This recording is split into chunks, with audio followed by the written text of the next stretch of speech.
महलों में राज करने वाली राजकुमारी किसी भिखारिन की तरह सुबह से लेकर शाम तक राजमहल के मुख्य द्वार पर राजा के इंतजार में बैठी रहती कि कब राजा बाहर आए और कब वो उससे अपने मन की बात कहे। इसी तरह बेचारी राजकुमारी के 3 दिन गुजर जाते हैं। वो सुबह आकर राजमहल के द्वार पर बैठती, पूरा दिन राजा की एक झलक का इंतजार करती और शाम को थक हार कर उदास मन से वापस सराय लौट जाती। पर उसने हिम्मत नहीं हारी। आज उसका चौथा दिन था जब वो बेचारी उदास मन से राजमहल के द्वार पर बैठी हुई थी।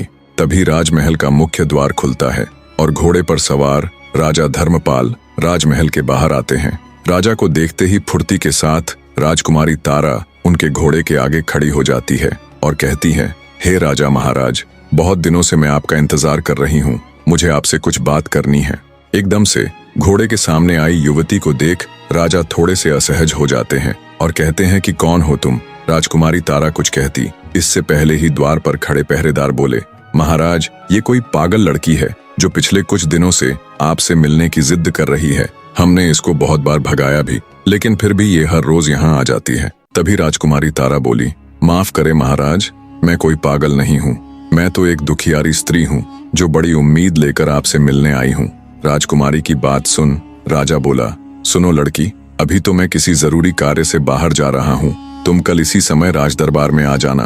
कल तुम्हें अंदर आने से कोई नहीं रोकेगा। इतना कह राजा धर्मपाल वहां से चले जाते हैं। राजा से आश्वासन मिलने पर राजकुमारी वापस सराय चली जाती है। अगले दिन राजा के कहे अनुसार जब राजकुमारी तारा उनसे मिलने के लिए आती है तो पहरेदार बिना किसी रोक टोक के उसे अंदर जाने देते हैं। महल के अंदर आते ही राजकुमारी तारा की नजरें हर जगह राजकुमार अभिमन्यु को ढूंढ रही थीं, पर वो उसे कहीं भी दिखाई नहीं देता। राजकुमारी राजसभा में चली जाती है। जब वो राजसभा में आती है तो एक काली कलूटी बदसूरत सी महिला को देख राजसभा के सभी सदस्य बड़ी अजीब नजरों से उसे घूर रहे थे। राजकुमारी तारा राजा धर्मपाल के समक्ष जा उन्हें हाथ जोड़कर प्रणाम करती है।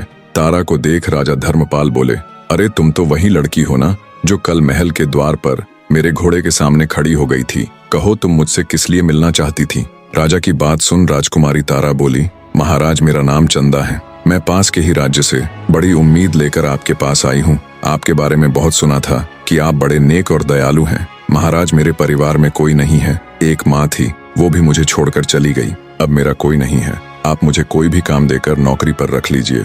तारा की बात सुन राजा धर्मपाल ने एक बार उसे गौर से देखा और बोला, मेरे पास नौकरों की कोई कमी थोड़े ही न है जो मैं किसी दूसरे राज्य की बदसूरत सी दिखने वाली लड़की को अपने राजमहल में नौकरी पर रखूंगा।